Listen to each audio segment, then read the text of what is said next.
아멘. 오늘 우리 함께 살펴볼 말씀입니다. 같이 찾아보도록 하겠습니다. 디모데후서 1장 8절부터 14절까지 말씀입니다. 디모데후서 1장 8절부터 14절까지 말씀입니다.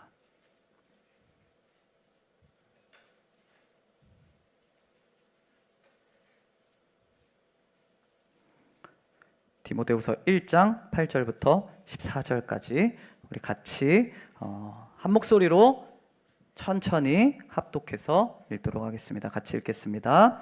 그러므로 너는 내가 우리 주를 증언함과 또는 주를 위하여 갇힌 자 된 나를 부끄러워하지 말고 오직 하나님의 능력을 따라 복음과 함께 고난을 받으라. 하나님이 우리를 구원하사 거룩하신 소명으로 부르심은 우리의 행위대로 하심이 아니요 오직 자기의 뜻과 영원 전부터 그리스도 예수 안에서 우리에게 주신 은혜대로 하심이라.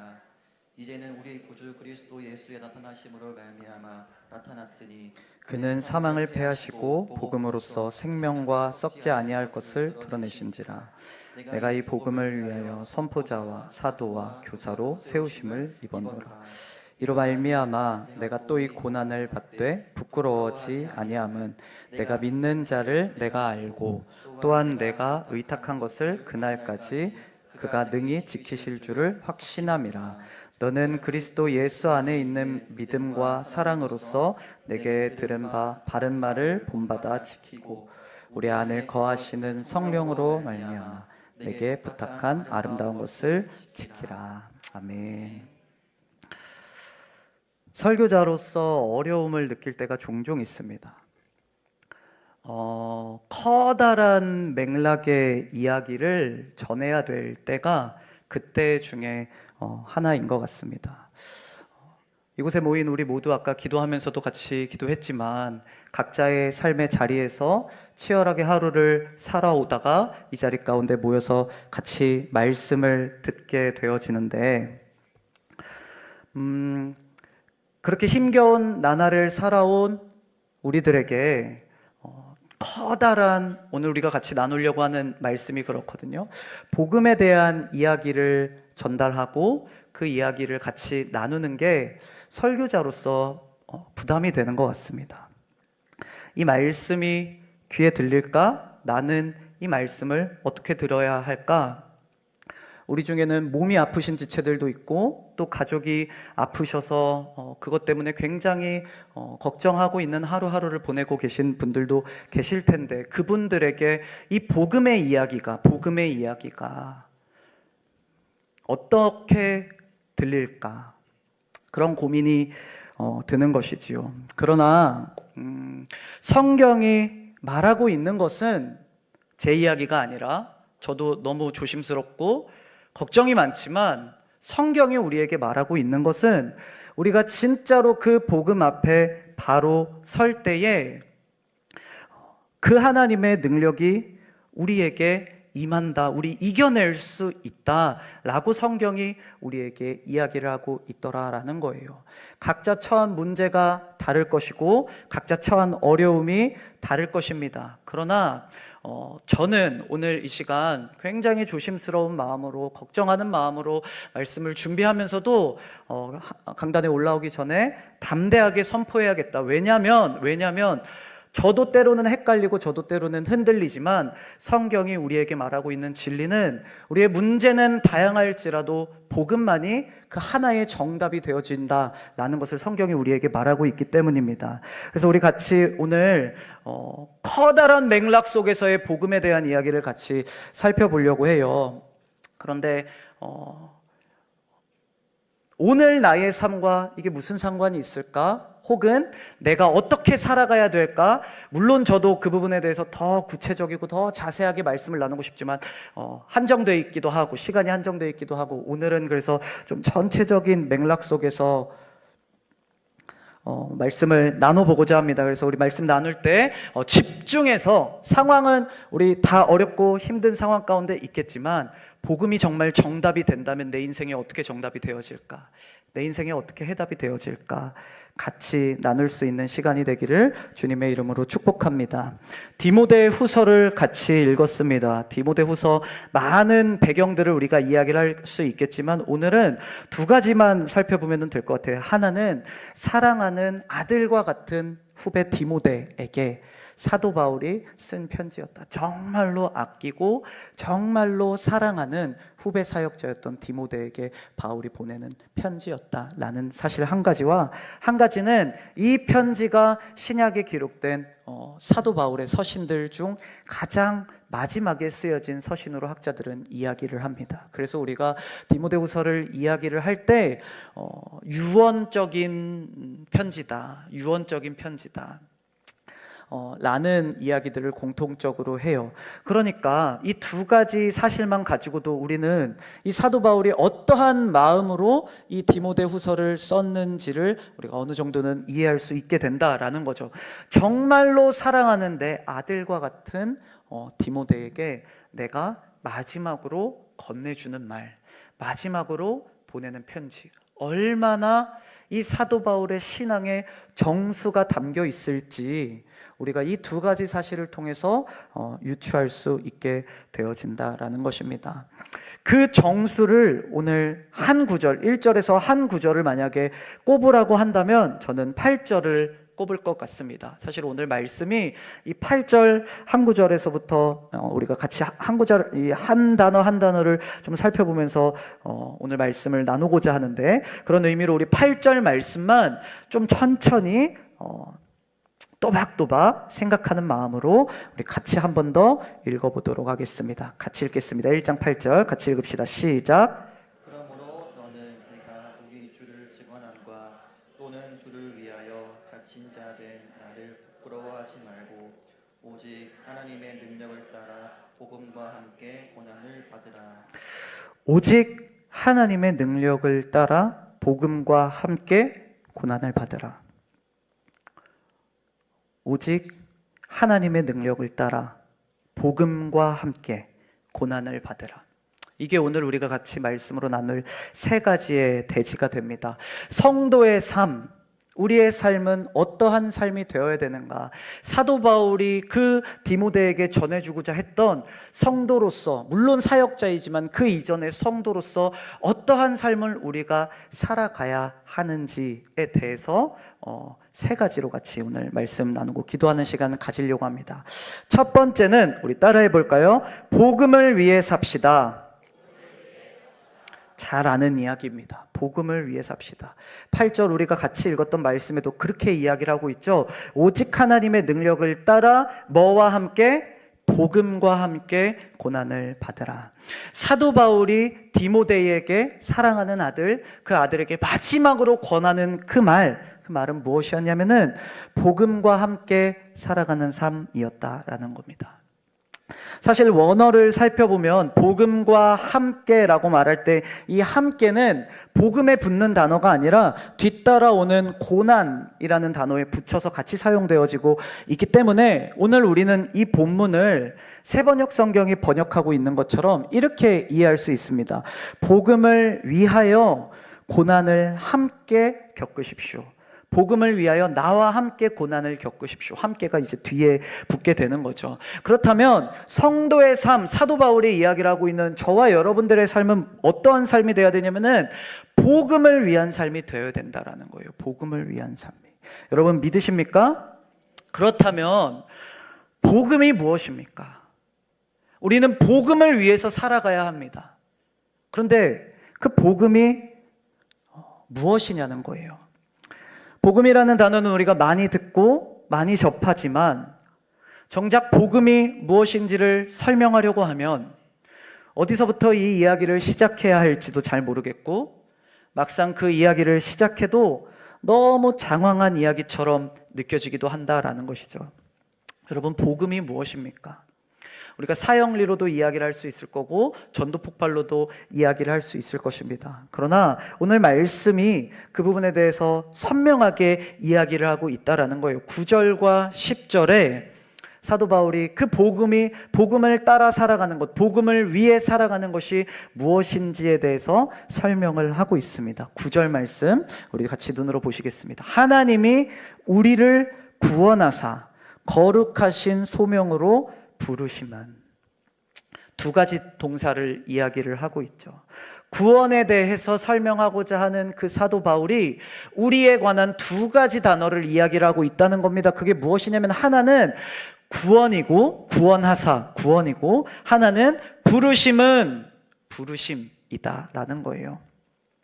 우리는 하나님이 우리에게 행하신 이 두 가지 일을 통해서 복음이 무엇인지를 이해할 수 있고 복음이 무엇인지를 설명할 수 있습니다. 제가 좋아하는 이야기입니다. 요즘 지난 이제 형제 스쿨에도 우리 같이 형제 스쿨을 할 때도 나눴던 이야기고, 요즘에 제가 그 교재를 같이 나가면서 저에게도 굉장히 큰 변화가 있었고 저에게도 굉장히 은혜가 있었던, 제가 참 좋아하는 이야기입니다. 하나님의 오늘 9절 말씀 보면은 자기의 뜻과 영원 전부터 그리스도 예수 안에서 우리에게 주신 은혜대로 하심이라. 하나님의 뜻이 있었다라는 거예요. 하나님의 뜻이. 그런데 그 뜻은 언제부터 있었던 뜻인가? 영원 전부터 그리스도의 은혜로 우리에게 주어준 하나님의 뜻이 있었다라는 거예요. 이해가 되시죠? 영원 전, 언제를 이야기를 하겠습니까? 이 땅이 만들어지기도 전부터 하나님이 저와 여러분들을 향한 한 가지 뜻을 가지고 계셨다는 거예요. 그리고 그 뜻을 그리스도의 은혜로 말미암아 우리에게 주셨다라는 것입니다. 저는 이 하나님의 뜻을 하나님의 꿈이라고 표현하고자 합니다. 그 하나님의 뜻, 하나님의 꿈은 무엇이었냐면 죄악으로 망가질 이 세상을 다시 하나님의 원래 창조하셨던 세상의 모습으로 회복시키는 것이었습니다. 여러분, 이 계획은 하나님이 창조하시기도 전, 오늘 말씀의 표현대로 하면 영원 전에 하나님의 뜻이라고 이야기를 해요. 그러니까 우리 하나님은 이 땅을 지으시기 전에 모든 걸 아시는 그 하나님께서는 우리가 죄를 지을 것도 아시고 아담이 선악과를 따먹을 것도 아시고, 그러나 그 모든 걸 아시지만 예수 그리스도를 보내시고 그를 죽게 하시고 그를 부활하게 하심으로 말미암아 다시 이 땅에 온전한 하나님의 나라를 세우실 것을 미리 계획하시고 창조하셨다라는 거예요. 오늘 말씀이 이야기를 하고 있는 것이 그렇습니다.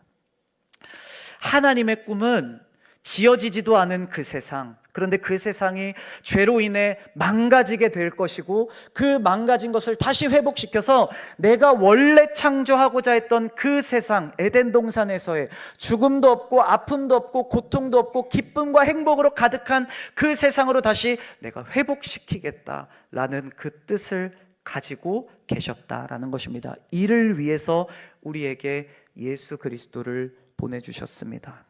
10절 말씀에, 우리 10절 말씀 같이 읽어볼까요? 우리에게 하나님께서 행하신 일이십니다. 우리 같이 한번 읽어보도록 하겠습니다. 시작. 이제는 우리 구주 예수의 나타나심으로 말미암아 나타났으니 그는 사망을 패하시고 복음으로써 생명과 썩지 아니할 것을 드러내실지라. 예수님이 이 땅 가운데 오셔서 나타나심으로 말미암아 그 하나님의 비밀, 그 하나님의 뜻, 하나님의 꿈이 이 세상 가운데 나타나기 시작했다라는 거예요. 그 전까지는 유대인들에게만 주어진 비밀이었습니다. 비밀의 경륜이었습니다.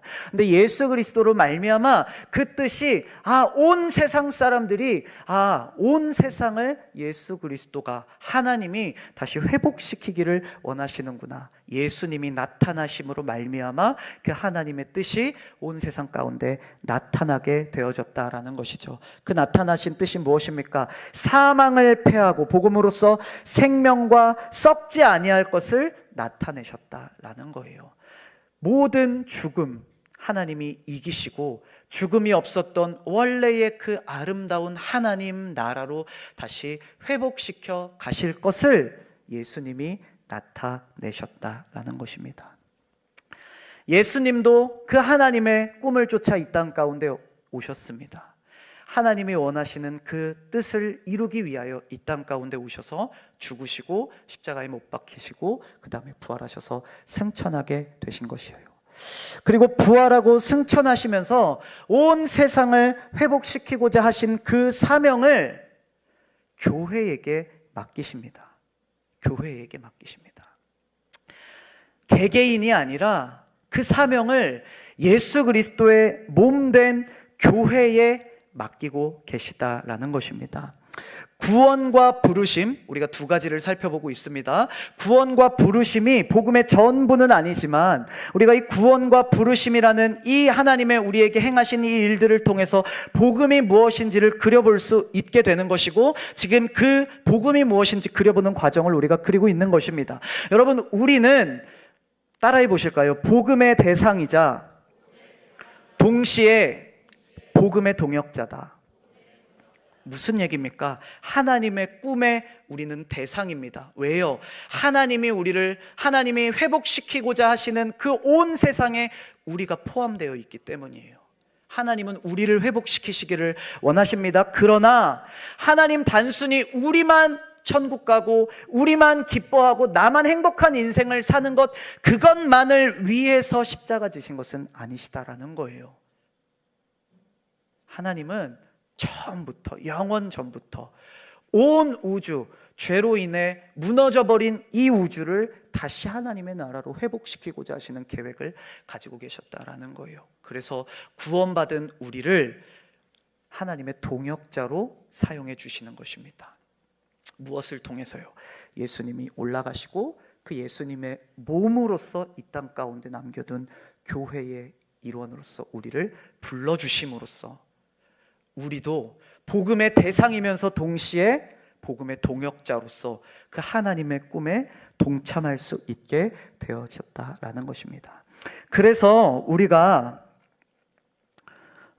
교회에 대한 이야기는 좀 뒤에서 한 번 더 우리가 같이 나눠보도록 합니다. 그래서 그 복음을 위해서 살아갑시다. 이게 첫 번째 대지였잖아요. 사도 바울이 디모데에 이야기를 한 게 복음을 위해서 살아가는 삶이 됩시다 였잖아요. 그것을 우리가 복음을 위해서 살아가기 위해서는 우리가 그 두 가지를 온 마음을 다해 느껴야 됩니다. 믿을 수 있어야 됩니다. 두 가지 무엇입니까? 나를 너무도 사랑하셔서 구원해 주셨다는 그 확신과 나를 부르셔서 그 하나님의 나라에 나를 쓰이고자 하신다는 그 확신, 그 두 가지가 우리의 삶 가운데 있어야 된다라는 거예요. 여러분, 앞서 이야기를 한 것처럼 우리를 향한 그 뜻, 우리를 향한 정확히 말하면 온 세상을 향한 하나님의 그 뜻이겠지만 결국에 그 온 세상에 우리가 포함되어 있기 때문에 우리를 구원하고자 하신 그 하나님의 계획은 언제부터 작성되어 왔다고요? 영원 전부터 준비되어 온 하나님의 계획이다라는 것입니다.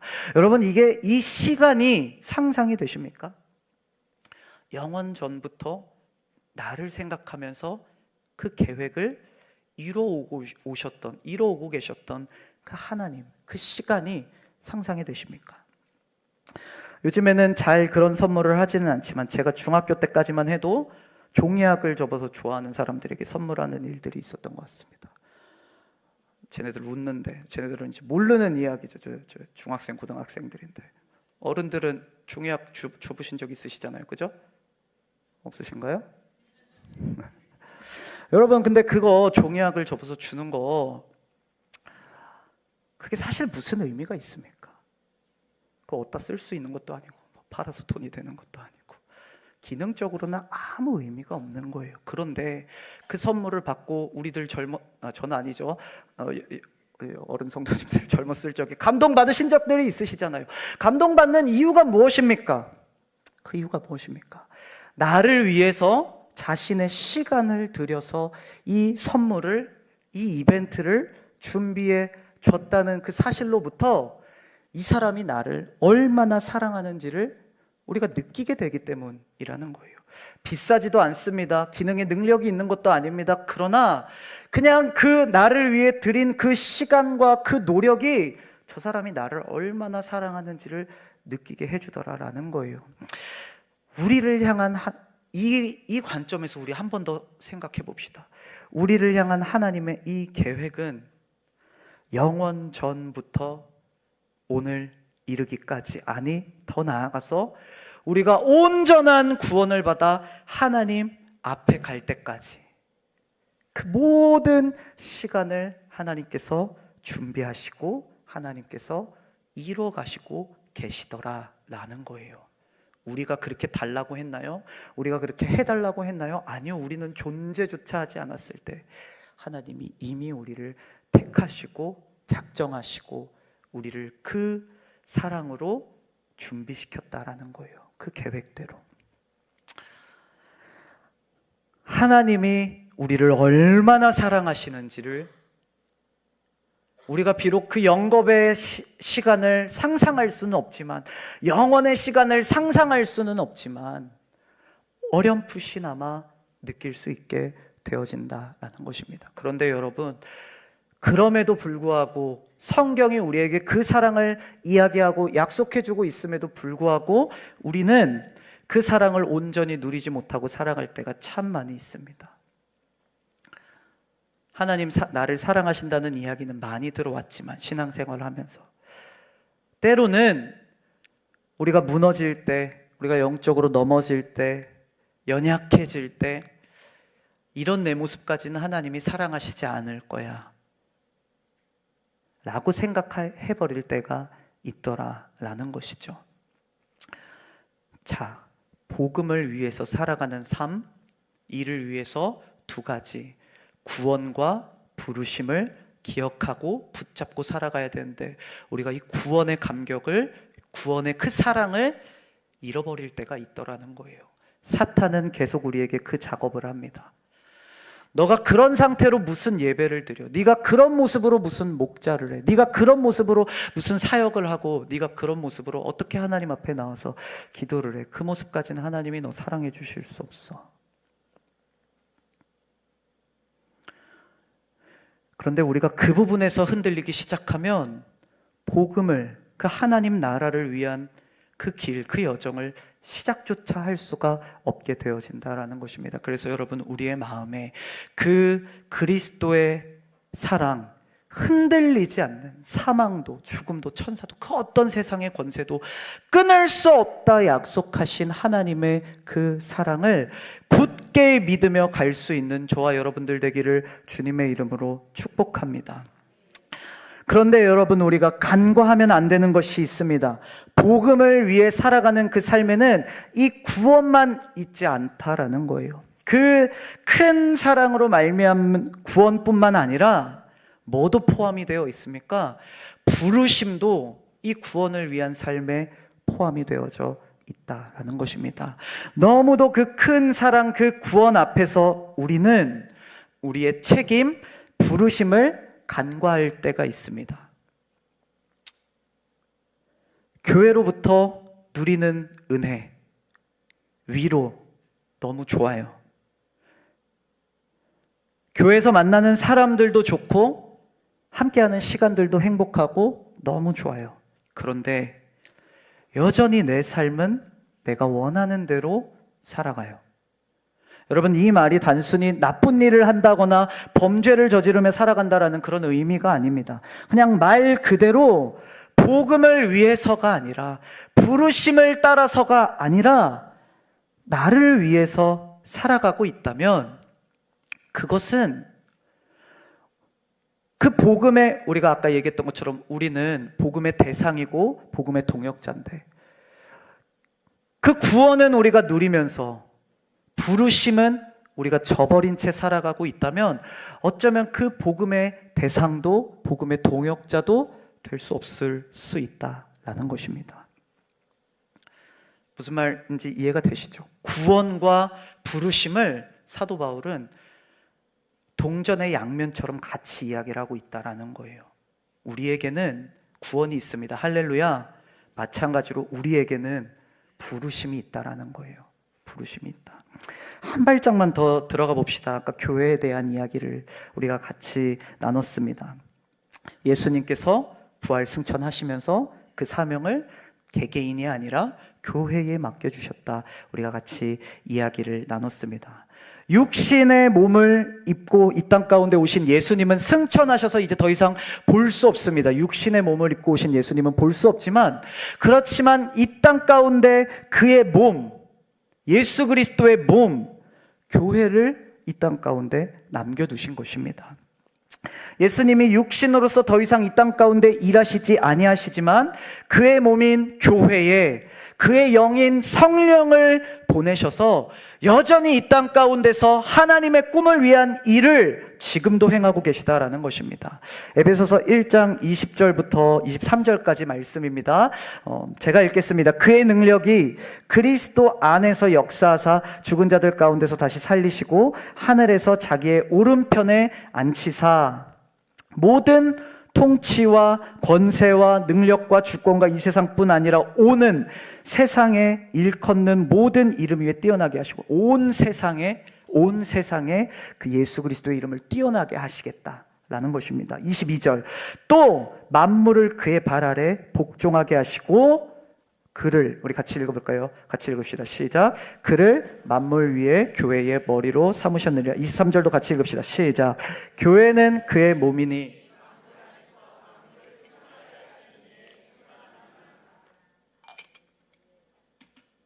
이해가 되시죠? 교회가 그리스도의 몸이 된다라는 그 말씀은 우리가 흔히 교회의 권위에 대해서 그 말씀으로부터 교회의 권위를 생각하게 됩니다. 그런데 단순히 그 말씀은 교회가 그리스도의 권위를 가지고 있다, 교회의 말에 무조건 순종해야 된다, 그 정도를 이야기를 하는 것이 아닙니다. 무슨 얘기냐면은 예수님이 자신의 사명을 자신의 몸된 교회에게 맡기셨다라는 것을 이야기를 한다라는 것입니다. 물론 교회, 그리스도의 몸된 교회에 그리스도의 권위가 있습니다. 왜요? 교회의 머리가 그리스도이기 때문입니다. 그러나 교회에는 그리스도의 권위만 있는 것이 아니라 그리스도의 사명도 교회에게 부어주셨다 라는 것입니다. 여러분, 이것이 우리가 그동안 금요일 이 성령 집회 때마다 연합에 대한 말씀을 들었던 이유요, 셀프 미션이 아니라 디바인 미션이어야만 하는 이유가 여기에 있다라는 것입니다. 누군가는 우리 중에 그런 분 안 계시겠지만 저 혼자 이렇게 생각을 해본 것이죠. 누군가는 이렇게 생각해 봤을지도 모르겠습니다. 우리 교회는 너무 교회 안에 연합만 이야기해. 복음이 아니라 예수님 이야기가 아니라 교회 안에서 예배하는 것만 이야기를 하고 교회 안에서 어떻게 성도들과 연합해야 되는지만 이야기해라고 생각하는 사람은 아무도 없었겠지만, 그런데 여러분, 예수님의 몸이 교회다라는 거예요. 교회에 대한 이야기를 한다라는 것은 그 몸된 그리스도를 우리가 이야기를 하는 것이다라는 거예요. 교회가 온전히 교회될 때, 이 말을 좀 더 에베소서의 말씀으로 이야기를 하자면 교회가 성부, 성자, 성령의 하나됨처럼 하나 되어질 때 우리 교회 맡겨주신 사명, 이 안에 하나님의 나라가 이루어지고 그 하나님의 나라를 전파하는 그 사명을 감당하며 나아갈 수 있게 되어진다라는 것입니다. 교회의 연합은, 저는 옛날에는 그렇게 생각했어요. 연합은 어떤 목적을 이루기 위한 수단 정도로, 우리 이거 해야 되니까 똘똘 뭉칩시다. 그런데 여러분, 이 연합은 일반 회사에서도 하더라고요. 단합대회하고 체육대회하고 MT도 가고 하더라고요. 그런데 우리에게 있어서 연합은 그 정도의 연합이 아닙니다. 목적을 이루기 위한 수단 자체가 아닙니다. 또 저는 이렇게 생각했던 적도 있어요.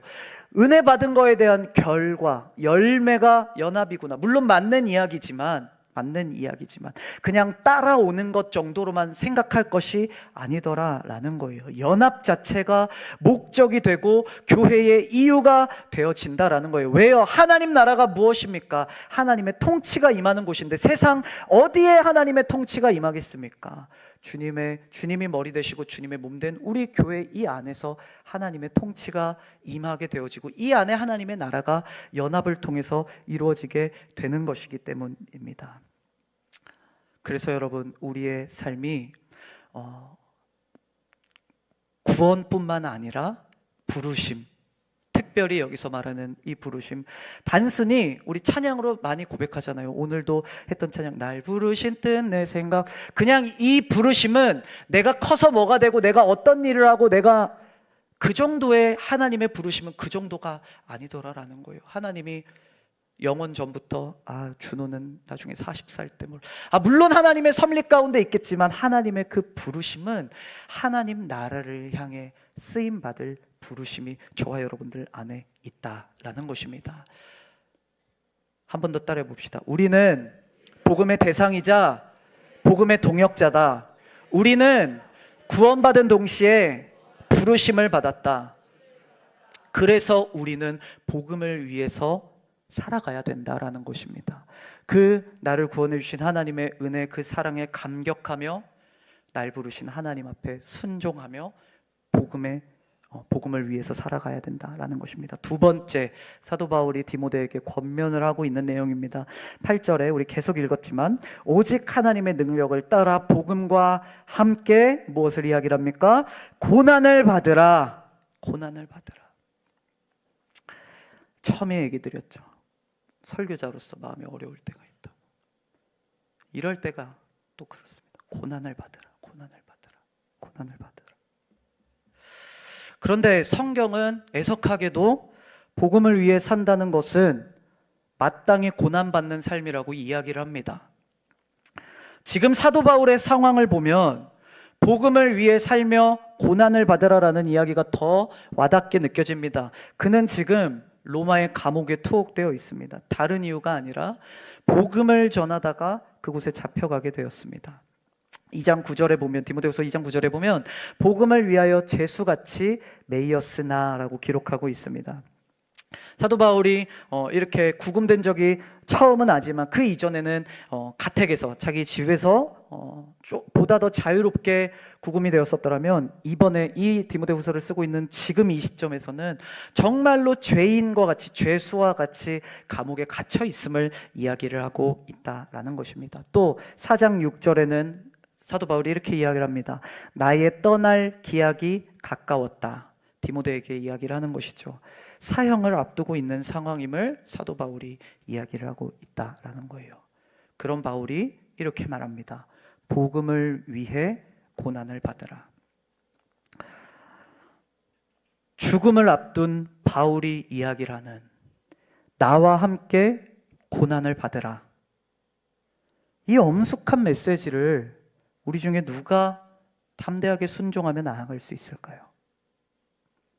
우리는 고난보다는 기쁘고 행복하기를 원합니다. 내 삶이 내가 원하는 대로 잘 풀리기를 원하고 잘 나가기를 원합니다.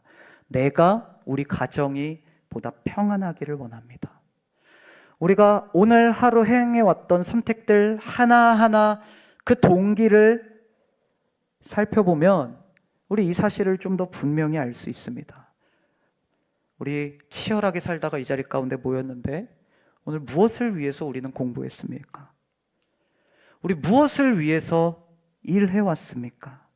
오늘 하루 어떤 선택들을 했고 무엇을 위해서 그 선택들을 하다가 오늘 이 자리 가운데 모이셨습니까? 자세히 들여다보면 나의 기쁨과 나의 만족과 나의 행복을 위해서 무의식 중에 너무도 많은 선택들을 하고 있다는 것을 우리가 깨닫게 되어진다는 것입니다. 그런데 여러분, 기쁨을 쫓아 살아가는 삶, 행복을 갈망하는 삶, 그것이 그냥 나쁘다를 이야기를 하는 것이 아닙니다. 왜냐하면 사도 바울도 기쁨이 충만했던 사람이었습니다. 기쁨이 충만했던 사람이었습니다. 우리 잘 아는 이야기처럼 빌립보서에 주 안에서 기뻐하라, 주 안에서 기뻐하라 거듭 강조해서 말하는 그의 삶 또한 우리가 알 수 있는 것이죠. 사도 바울은 기쁨으로 충만한 삶을 살았구나. 주 안에서 정말로 기뻐하고 행복한 인생을 살았구나. 그렇다면 고난을 받으라, 주 안에서 기뻐하라, 이 두 가지 권면 속에서 우리는 어떻게 행동해야 될까요? 여러분, 헬라어에 고난을 표현하는 많은 단어들이 있습니다. 그 중에서 오늘 본문에 사용된 카코파테오라는 이 단어는 그 강조점이 박해나 고문이나 투옥과 같이 괴롭게 하는 외적인 상황 자체에 그 강조점이 있는 것이 아니라 그 고난을 인내하는 내 내면의 보다 초점이 맞춰져 있는 단어예요. 여러 가지 단어들이 있고 성경에 고난이란 단어가 여러 번 사용되어지지만 오늘 이 말씀에 사용되어지고 있는 이 고난이라는 단어는 신약 성경에서 3번 정도 사용되었습니다. 사도 바울과 야고보 사도가 쓴 단어인데 그 강조점이 단순히 외부에서 들어오는 압박과 괴로움과 고난에 초점이 맞춰져 있는 게 아니라 내 내면 인내하는 나의 마음에 초점이 맞춰져 있다라는 것입니다. 여러분, 이 부분이 중요합니다. 우리의 삶은 단순히 어려운 것을 선택하는 삶을 살아야 된다? 그게 아니라는 거예요. 쉽게 갈 수 있는 길을 놔두고 나는 고난을 택하는 삶을 살아야 돼 라고 어려운 길을 살아가라는 말이 아니다라는 거예요. 이 말은 무엇을 의미하냐면 나를 위해 살아가고 싶은 그 정욕과 싸우는 삶을 이야기를 한다라는 것입니다. 우리의 고난, 우리가 선택해야 될 고난을 받으라. 어떠한 고난을 우리는 받아야 하냐면 이 세상 속에서 하나님의 자녀로 순전하고 흠없게 살아가면서 느끼게 되는 그 어려움과 그 부조리함과 그 답답함과 그 어려움, 그것을 인내하며 살아가는 삶이 되어야 된다라는 것입니다. 조금만 더 구체적으로 이야기를 하면 나의 연약함을, 나의 죄인됨을 그럴싸한 포장으로 숨기고 싶은 우리의 욕심과 싸우면서 나아가야 됩니다. 우리의 힘으로 도달할 수 없는 그 하나님의 거룩함에 내 작은 행위, 예배드리고 기도하고 섬기고 뭐 하는 그 작은 행위와 노력으로 마치 그 하나님의 거룩함에 도달할 수 있는 것처럼 생각하는 그 교만과 우리는 싸우는 삶을 살아가야 한다라는 것입니다. 쉽지 않죠. 왜요? 우리의 본성과 1차적으로 우리의 본성과 싸우는 일이 될 것이고 2차적으로는 세상과 싸우는 일이 될 것입니다. 쉽지 않죠. 어렵죠. 그 고난의 길을 우리가 가야 된다라는 거예요. 바울과 이 편지를 받았던 디모데, 그리고 그 당시에 읽었던 독자들은 복음을 전하다가 육체의 고난을 받는 것을 두려워하지 마십시오. 어쩌면 이렇게 이해했을 것입니다. 그러나 우리 중에 누구도 복음을 전하는 일 때문에 감옥에 가는 경우는 없을 것입니다. 최근에 뉴스가 생각이 나가지고. 근데 우리가 막 고문을 받는다거나 감옥에 간다거나 그러지는 않을 거예요. 그 육체적인 고통을 경험할 사람은 아마 없을 것입니다. 그렇지만 그 육체적인 고난과 우리 내면의 인내, 우리가 선택해야 될 이 고난, 그 원리는 동일하다라는 것이죠. 갇혀있다. 사도 바울의 삶입니다. 갇혀있다. 매질을 당한다. 결국 무엇입니까? 인내하는 것입니다. 무엇을 인내하는 것입니까? 복음을 전하지 않고도 편히 살 수 있는 삶, 아프지 않을 수 있는 삶, 기꺼이 포기하고 복음을 위해서 내가 그 고난을 감내하겠습니다. 인내하겠습니다. 우리의 삶에도 똑같은 원리로 고난이 찾아올 것입니다. 예수 믿으면 내가 원하는 대로 살지 못합니다. 여러분, 그거 얼마나 답답한 일입니까? 세상은 노래건 책이건 모든 문화가 다 네가 하고 싶은 대로 살아 이야기를 합니다. 아이들이 보는 애니메이션에서도 네가 하고 싶은 대로 살아, 네가 이 세상의 주인이야 이야기를 합니다. 그런데 오직 교회만이, 기독교만이, 예수님만이 네가 하고 싶은 대로 사는 게 아니라 복음을 위해서 살아야 돼 라고 이야기를 한다는, 그게 우리를 괴롭게 할 때가 얼마나 많이 있습니까? 우리를 답답하게 할 때가 얼마나 많이 있습니까? 그런데 여러분, 잘 생각해 보면 예수님을 믿는다라는 것이 고난이 아닙니다. 무엇이 고난이냐면 이 어그러지고 거스르는 세대 가운데서 하나님의 흠없는 자녀로 살아간다. 고난일 수밖에 없는 길이다라는 거예요. 여러분, 이 사실이 우리의 고난의 소망이 되는 줄 믿습니다. 우리가 선택하고 우리가 감내하는 고난은 단순히 불교에서 말하는 수행이요, 그것이 아닙니다. 어려움, 힘듦, 육체적인 고난, 그것이 아닙니다.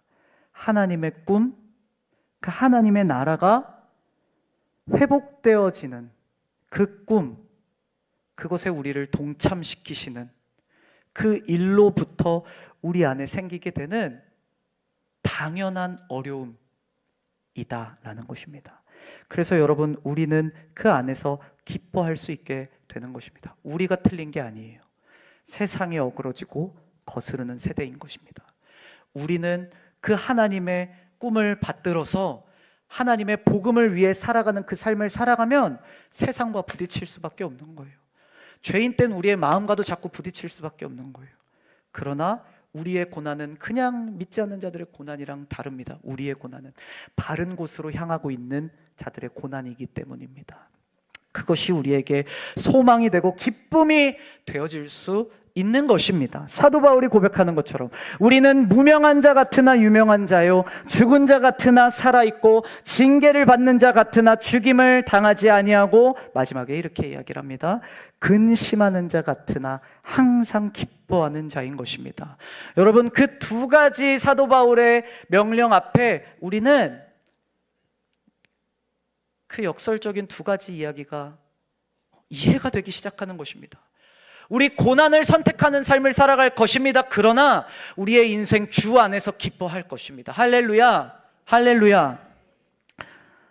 세상은 어그러진 채로 살아가지만 감사하게도 우리에게는 하나님의 은혜를 베풀어 주셔서 어그러진 세상에 따라 살아가지 않도록 하시고 내버려 두지 않으시고 하나님의 꿈을 따라, 하나님의 복음을 따라 살아가는 삶으로 불러주셨습니다. 인내해야 될 것입니다. 한평생 나를 위해 살아가던 우리가 하나님을 위해 살아간다는 것, 어려움이 당연히 있을 것입니다. 그러나 거기에 온전한 기쁨이 있습니다. 온전한 기쁨이 있습니다. 교회가 때로는 나를 너무 힘들게 해, 그런 생각 들어보신 적 있으신가요? 내 뜻대로 하고 싶은 마음은 거기에 진짜 기쁨이 있을 거라고 생각하고 우리가 그것을 쫓지만, 진짜 기쁨은 교회 안에서 우리의 진짜 존재를, 말씀 안에서 우리의 진짜 존재를 발견하고 하나님의 동역자가 돼서 함께 하나님과 나아가는 거기에 있다라는 거예요.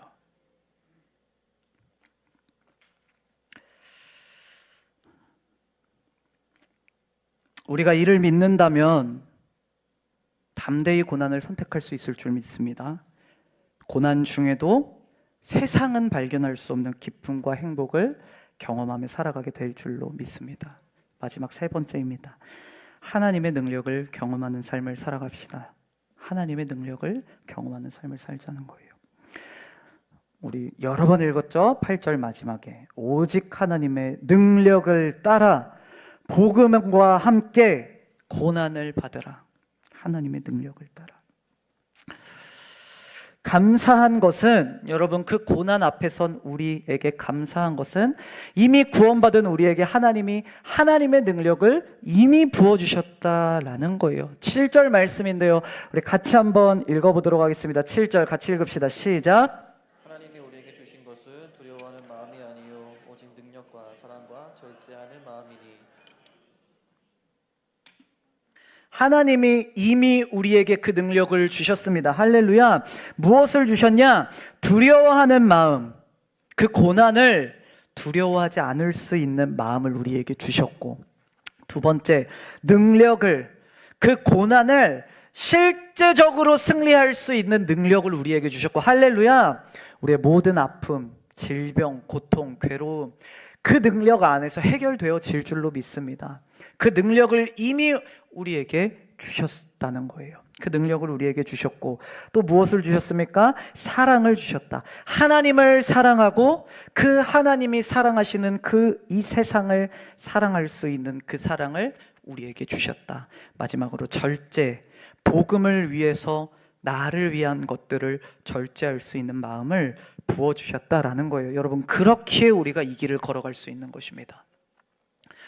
다 주셨더라고요. 보니까 이 복음을 위해 살아가는 삶을 살기 위해서, 고난을 동참하는 삶을 살아가기 위해서 필요한 것들은 이미 다 주셨더라고요. 두려워하지 않는 마음, 능력, 사랑과 절제 이미 다 주셨더라고요. 그래서 우리가 이 길을 걸어갈 수 있는 것입니다. 하나님은 우리에게, 교회에게 임무만 주시지 아니하시고 우리에게 능력도 함께 주셨다라는 거예요. 여러분, 우리 안에 두려워하지 않는 마음이 있다면, 넉넉히 이길 수 있는 능력이 있다면, 사랑과 절제하는 마음이 우리 안에 있다면, 복음을 위한 하나님 나라를 회복시켜가는 그 일 우리 넉넉히 감당할 수 있지 않겠습니까? 여러분, 그래서 우리는 반드시 승리할 것입니다. 교회는 반드시 승리할 것입니다. 우리가 잘나서가 아니라, 저와 여러분이 잘나서가 아니라, 복음을 위해 살아가는 우리의 삶에 하나님이 이미 능력을 부어주셨기 때문입니다. 여러분, 이 사실을 통해서 깨달을 수 있는 두 가지가 있어요. 첫 번째는 뭐냐면, 하나님의 능력은 복음을 위한 일에 나타난다라는 거예요. 우리 하나님의 능력을 구합니다. 하나님 두려워하지 않기를 원합니다. 하나님 능력을 구합니다. 하나님 회복하기를 원하고, 승리하기를 원하고, 놀라운 능력이 내 안에 있기를 원합니다. 지혜가 있기를 원합니다. 사랑과 절제가 내 안에 있기를 원합니다. 그런데 여러분, 오늘 말씀에 이 능력은 언제 누구에게 주시냐면 복음을 위해서. 근데 여러분, 이게 몇 명만의 이야기가 아닙니다. 우리 처음에 같이 나눴죠. 우리에게 주신 것, 구원받았다면 우리에게 부르심도 같이 주셨다는 거예요. 부르심을 받아서 그 부르심 따라가는, 그 길에 걸어가는 자들마다 하나님께서 그 능력을 빠짐없이 부어 주셨다라는 것입니다. 여러분, 능력을 경험하기를 원하십니까? 복음을 위한 길에 들어서십시오. 나를 위한 인생이 아니라 복음을 위한 삶을 살아갈 때에 구하지 않아도 하나님의 능력을 경험하게 될 것입니다. 두려움이 우리 마음 가운데 있습니까? 걱정, 불면증 우리 안에 있습니까? 복음을 위한 삶을 살기 위해 우리가 하나님 앞에 고백하고 선포하고 나아갈 때에 약속해 제가 약속하는 게 아니고 하나님이 약속해 주셨습니다. 두려워하지 않는 마음 너 안에 이미 주셨다. 아멘. 오직 능력 네 안에 이미 주셨다. 사랑과 절제 이미 너 안에 주셨다. 우리가 그 길을 걸어가지 못하고 있을 뿐이지. 우리가 나를 위한 능력을 구하고, 나를 위한 두려워하지 않는 마음을 구하고, 나를 위한 사랑을 구했을 뿐이지. 하나님의 능력은 이미 우리 안에 있더라라는 거예요. 앞서 얘기했던 것처럼 이를 통해서 한 가지 더 생각해 볼 만한 건, 그럼 우리의 역할은 무엇입니까? 우리의 역할은 무엇입니까? 6절 말씀인데요. 한 번 더 읽어보도록 하겠습니다. 6절 같이 읽읍시다. 시작. 그러므로